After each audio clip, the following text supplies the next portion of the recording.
Assalamualaikum warahmatullahi wabarakatuh. Kita mulai ya perkuliahan hari ini.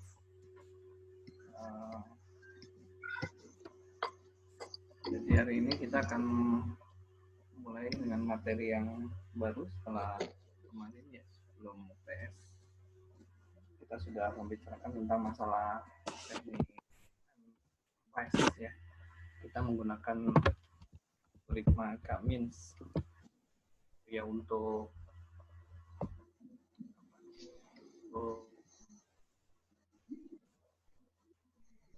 membuat cluster ya, datanya sudah digunakan oleh kamu. Baik, kita akan masuk di yang berikutnya ya. Ini saya ambil dari bukunya Data Mining yang ditulis oleh Witten dan Frank ya, tentang tree yang berbagai macam tree dan aturan-aturan tree-nya. Bahwa kalau kita bicara tree, sebenarnya banyak ya tree itu. Cuma di dalam ini yang disampaikan itu adalah mulai dari algoritma yang paling sederhana yaitu ID3 dan C4.5. Itu tentang iteratif dividing tree ya.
Oke, bahwa ada algoritma di dalam decision tree itu, contohnya tadi ID3 dan 4.5 ya.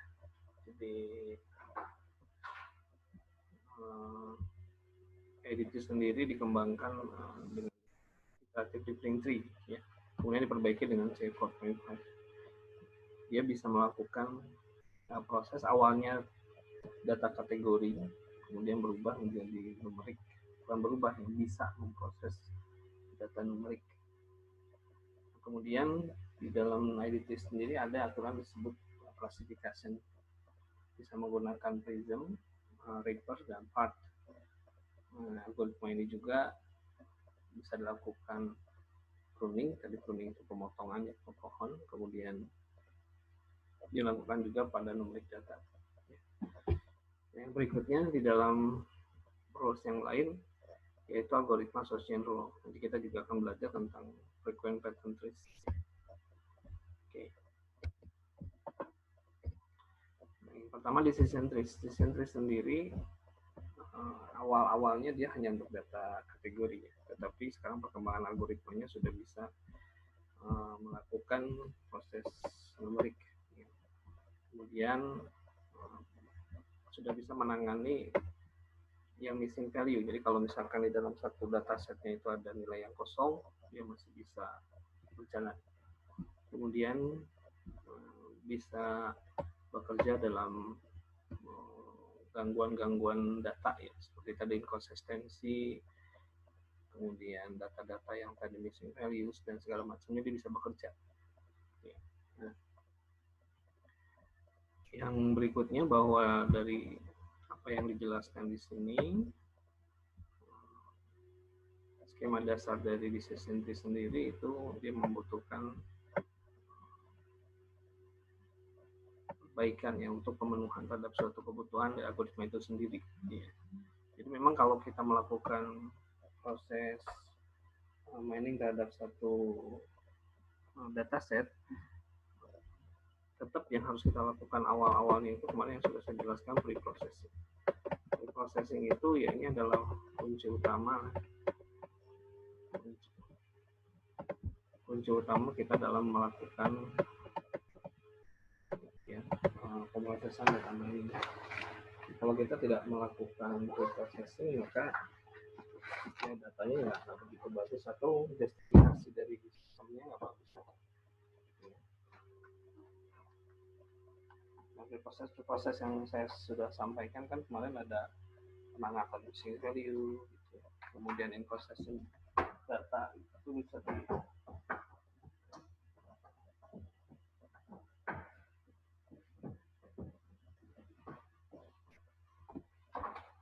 dikerjakan lebih dulu. Gitu. Oke.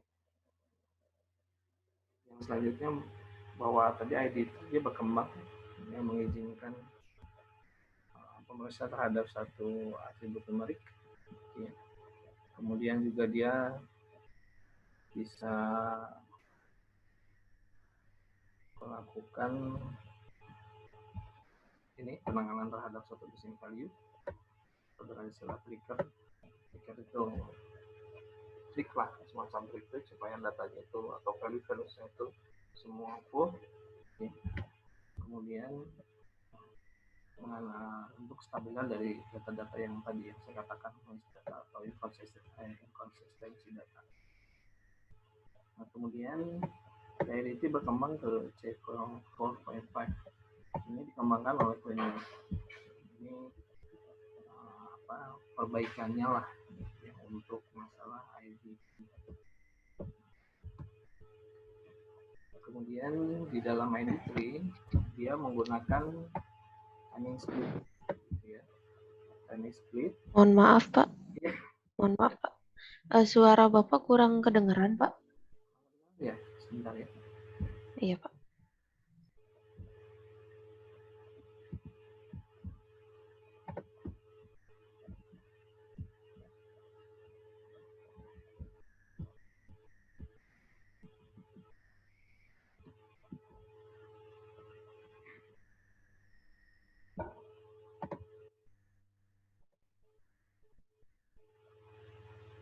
Tes.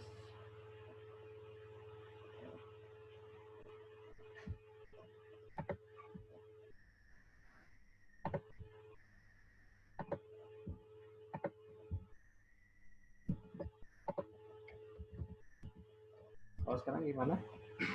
Halo? Masih kayak tadi Pak. Masih belum terlalu jelas.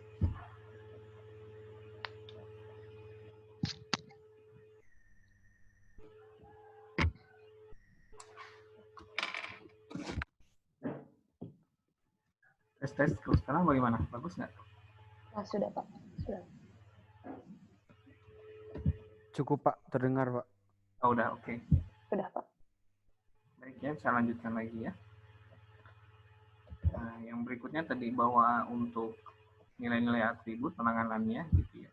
Kalau kita bicara dalam ID3 ini metode standarnya lah. Kalau kita membuat splitting di binary tree gitu ya. Kalau kita ketemu dengan nilai numerik itu biasanya menggunakan satu batasan nilai tertentu. Misalkan 500 lebih kecil 45, dengan temperatur yang lebih besar dari 45.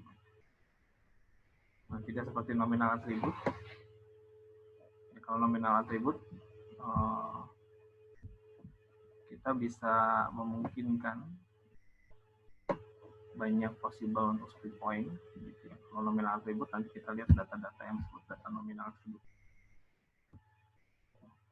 Solusi-solusi yang berkembang di dalam satu splitting ini, bahwa yang pertama menggunakan information gain. Nanti kita akan pelajari ini. Itu ada caranya, ada rumusnya. Ya. Kemudian dari information gain itu kita akan menentukan base point-nya. Jadi kalau ada banyak atribut, misalnya saya punya 4 atribut, mana yang paling baik information gain-nya. Kemudian dari hasil itu baru kita melakukan splitting di atribut tersebut, gitu ya. Nah tentunya ini bahwa proses komputasinya akan lebih tinggi gitu, untuk mendapatkan teknik splitting tadi.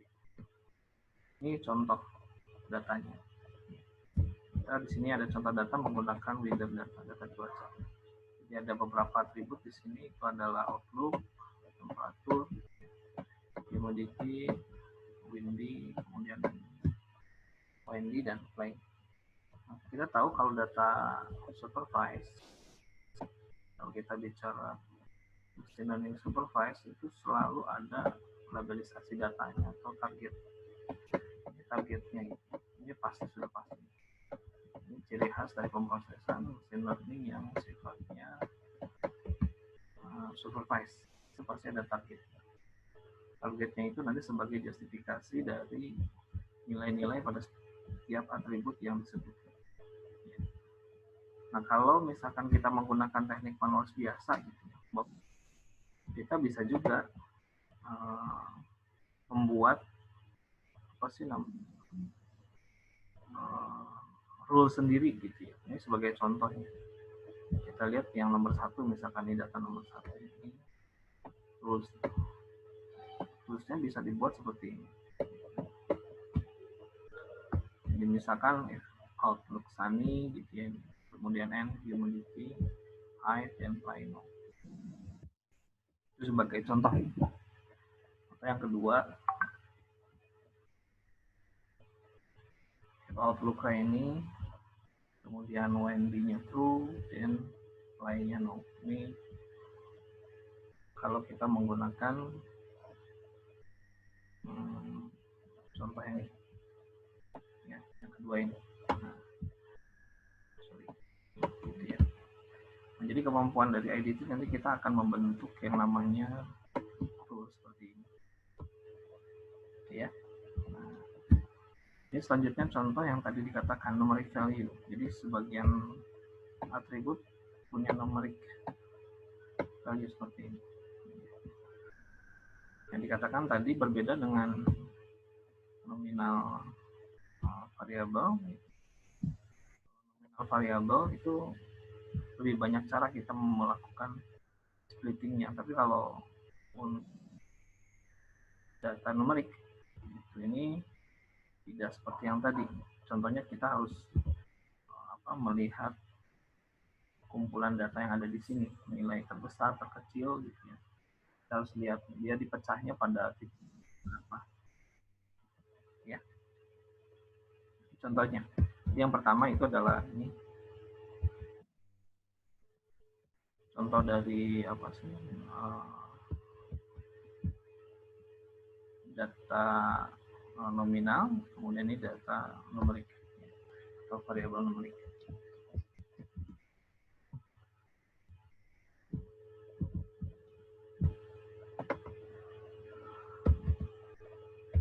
Ya. Ini contoh tadi splitting menggunakan numeric value. Tadi yang saya katakan bahwa kita harus bisa mengurutkan data yang mulai dari yang kecil sampai yang besar, dari 64 sampai 85.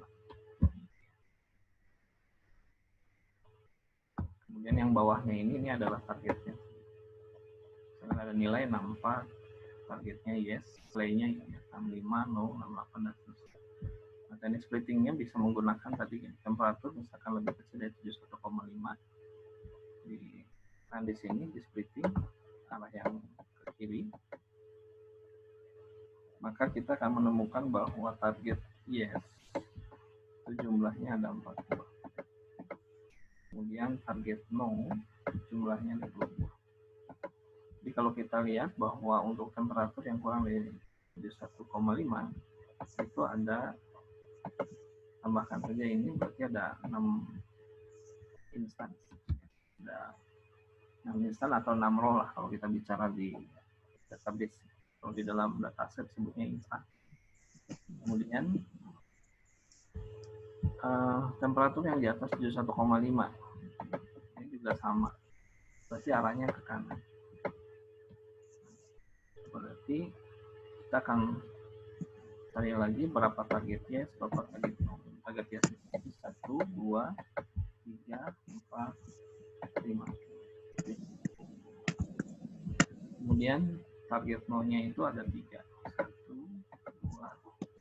3. Jadi kalau kita lihat ini jumlahnya ada 8. Jadi kalau kita gabung instansinya yang dalam data contoh itu ada 14. Ya. Dari kedua data ini maka tadi dikatakan untuk kernel splitting cara yang berikutnya itu adalah mencari informasi gain. Gain itu referensikan terhadap satu nilai target. Contohnya seperti ini. Target itu adalah yes, 2 ini adalah no, 5 ini yes, ini juga no. Ya, jadi kalau kita lihat ini ada information gain. Ya. Ini 42, jumlah totalnya ada 6, 14 itu artinya instansi keseluruhan. Karena kita ada splitting di sini 2 bagian. Maka ini jumlahnya 6 dibagi 14, sama satu lagi 8 dibagi 14. Ya. Oke. Nah ini sendiri, info 41 ini ada rumus untuk mencari nilai sehingga diperoleh nilai 0,939 untuk pecahan yang ada di sini. Jadi ini semua disebutnya gain. Ya. Penempatan split point halfway artinya tadi dengan cara dibagi 2 dan menggunakan di antara nilai-nilai yang sudah disebutkan. Kalau kita lihat di sini yang paling mudah kalau di dalam teknik statistik itu modus lah. Modus itu mengurutkan nilai yang sering banyak muncul, kemudian kalau sudah ketemu dibagi 2. Kemudian bisa mengevaluasi dari split point dan sekali jalan. Nah, ini juga tantangan di dalam satu algoritma IDT. Apakah kita bisa melakukan hal demikian? Oke. Yang berikutnya adalah apakah kita bisa menghindari sorting yang berulang? Karena tadi kalau kita seperti ini, oke, ini satu variabel. Kalau kita punya 3-4 variabel itu bagaimana? Itu jadi masalah. Kalau kita hitung secara kompleksitas algoritmanya, bahwa kalau kita punya nilai atribut yang bertipenya numerik, maka kompleksitasnya bisa dihitung dengan menggunakan ini. Jadi kalau logaritma itu bahwa dia akan semakin banyak data itu semakin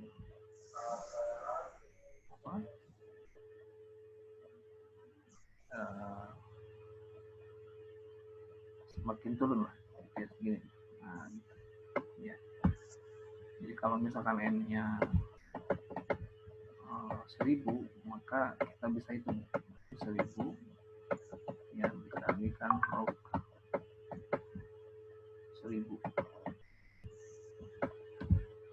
Kalau 1000 kan kalau nggak salah 3 ya. Jadi 3000, berarti nilainya itu kalau datanya 1000 maka dia akan 3000.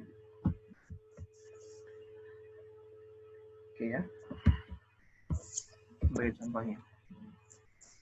Kemudian teknik-teknik yang lain lah, teknik splittingnya, kemudian gimana caranya kita menggunakan multi-way shift. Ini ada algoritma yang lain namanya greedy. Di sembarangan saja kita motong splittingnya di mana. Kemudian menemukan cara yang paling baik untuk teknik splitting dengan menghitung kompleksitasnya. Nah, secara praktikal bahwa teknik splitting yang dilakukan dengan algoritma greedy itu bekerja lebih bagus karena memang kalau data-data yang sudah ada itu kan greedy itu sembarangan, di mana splitnya itu di sembarangan saja. Oke. Nah, yang berikutnya yang untuk menangani missing value. Nah, kalau di algoritma C4.5 dia melakukan splitting dan nilai yang hilang gitu dengan menggunakan potongan-potongan gitu. Kemudian potongan tersebut dicabangkan, kemudian diberikan bobot proporsi terhadap popularitas cabang tersebut. Nah, semua cabang yang dikerjakan, yang dibuat itu kalau dijumlahkan nilainya satu, misalnya ini ya, kalau kita semula missing value, nah ini dibuat 8 missing value. Nah, total ini bobotnya itu sama dengan 1.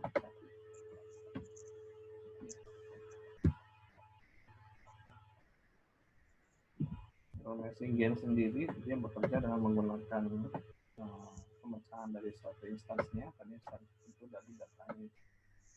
Kemudian dia bisa juga menggunakan jumlah dari bobot. Ya. Nah, selama klasifikasi dikatakan di sini bahwa split dari instan yang menjadi satu potongan-potongan atau pecahan-pecahan dilakukan dengan cara yang sama. Teknik yang sering digunakan adalah membuat merging pemampatan ya, dari nilai distribusi probabilitasnya yang menggunakan bobot. Itu teknik yang sering dikerjakan untuk menangani missing value di C4.5. Nah, tadi ada istilah pruning. Kadang-kadang kan kalau tree itu kalau kita kerjakan terus malah semakin banyak semakin ke bawah. Nah, pruning ini dikatakan di sini untuk mencegah dari overfitting dari suatu training data. Itu namanya pruning di pemotongan tree. Ini bisa post pruning dan pre-pruning.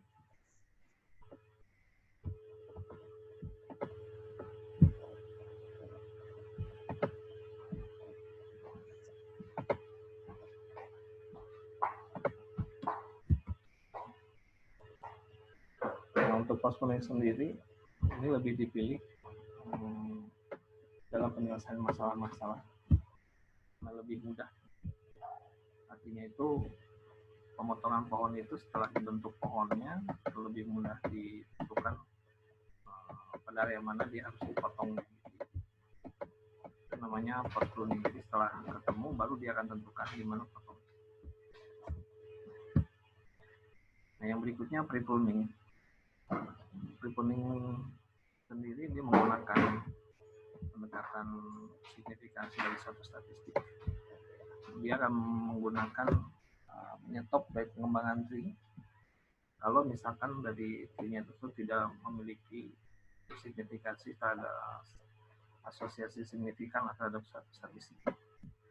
Di nilai-nilai yang tadi diuji secara statistik, kalau tidak memiliki asosiasi yang cukup signifikan maka pohon akan diberhentikan.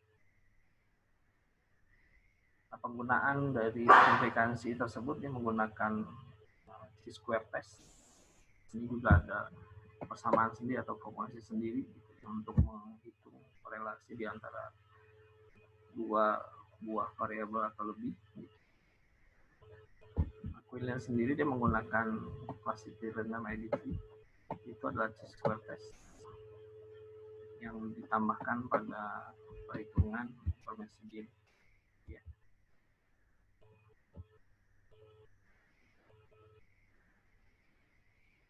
Ini teknik pruning, early stopping ini pemotongan secara di awal. Pemotongan sendiri bisa berkembang atau pemotongan bisa dilakukan ketika proses pengeneratan tree itu dibuat, gitu. Tapi ada prematur juga. Kenapa pruning prematur itu kalau cepat-cepat dilakukan pemotongan atau stopping dengan cara yang biasa digunakan itu adalah XOR operasinya atau variety problem. Nah, XOR sendiri jarang digunakan dalam praktisnya, tapi ya lebih cepat. Jadi pre-pruning itu lebih cepat dibandingkan post pruning. Ini ada contoh data. Contoh instannya A, B itu adalah variabelnya, ini kelasnya atau targetnya tadi ini 1, 2, 3, 4 ada instansi. Ini ada 4 buah instansi. Kalau tadi kita bicara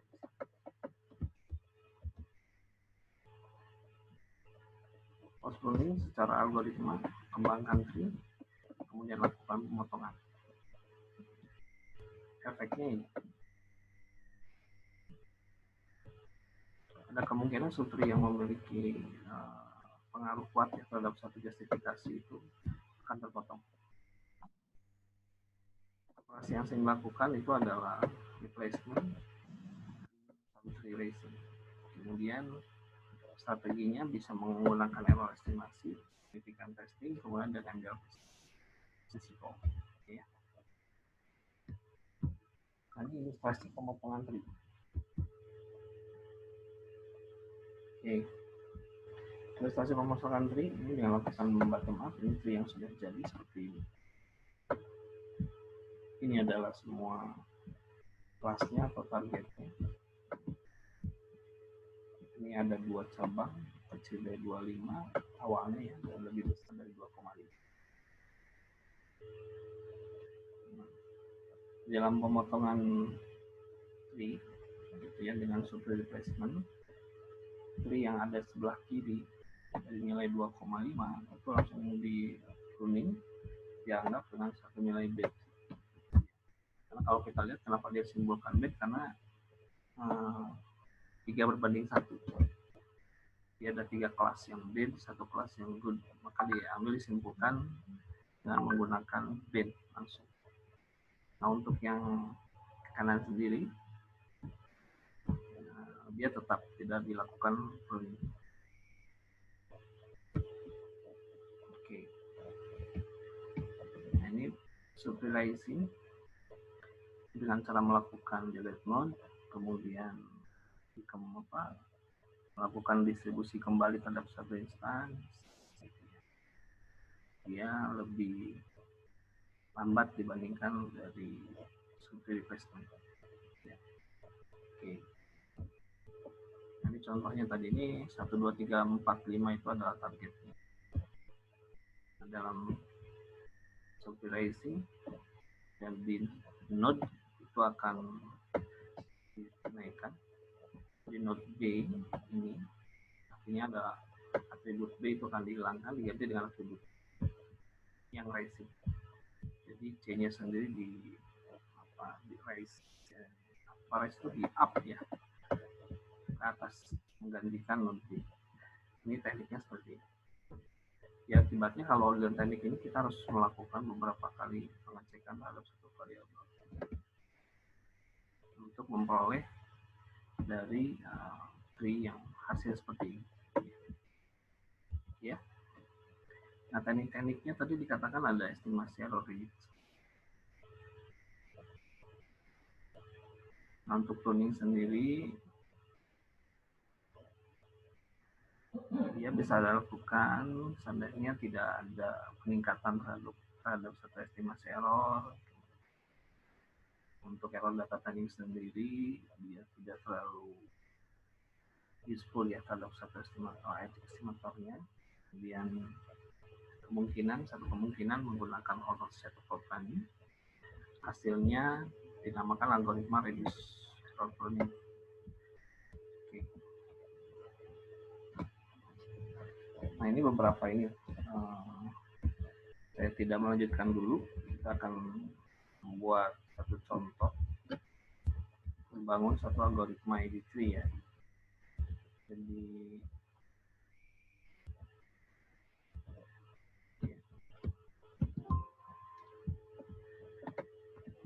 ini adalah satu contoh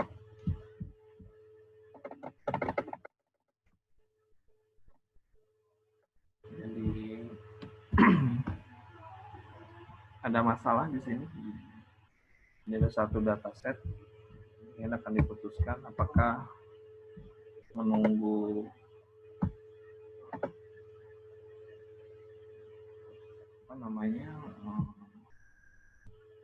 meja kosong atau tidak dalam satu restoran. Dataset ini terdiri dari 10 atribut. Ya. Ada atribut ini bar, day Saturday, hungry, patrons, price, sliding, dan Mohon maaf Pak, ininya screen sharingnya nggak bergerak Pak atau bagaimana Pak?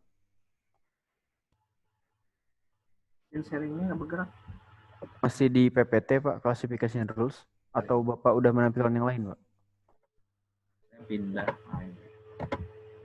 Udah kelihatan sekarang? Iya Pak, udah Pak. Yang Word sekarang Pak ya. Oke.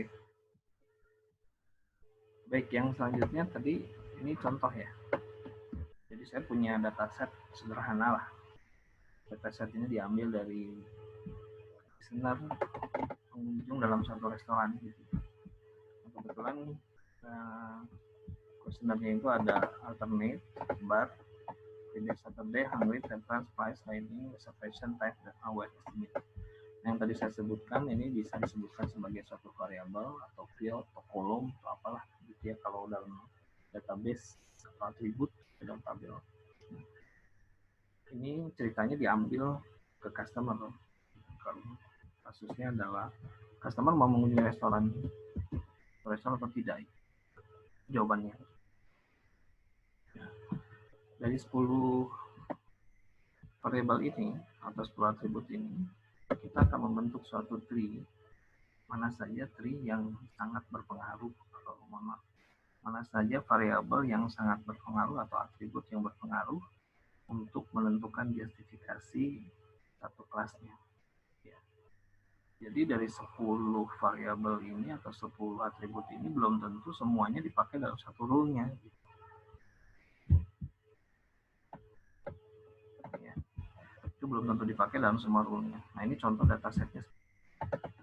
Nah ini sampelnya. Anda bisa lihat.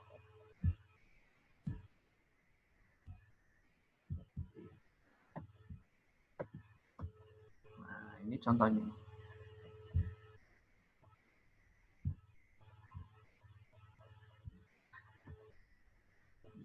Hanya ada X1 sampai X12.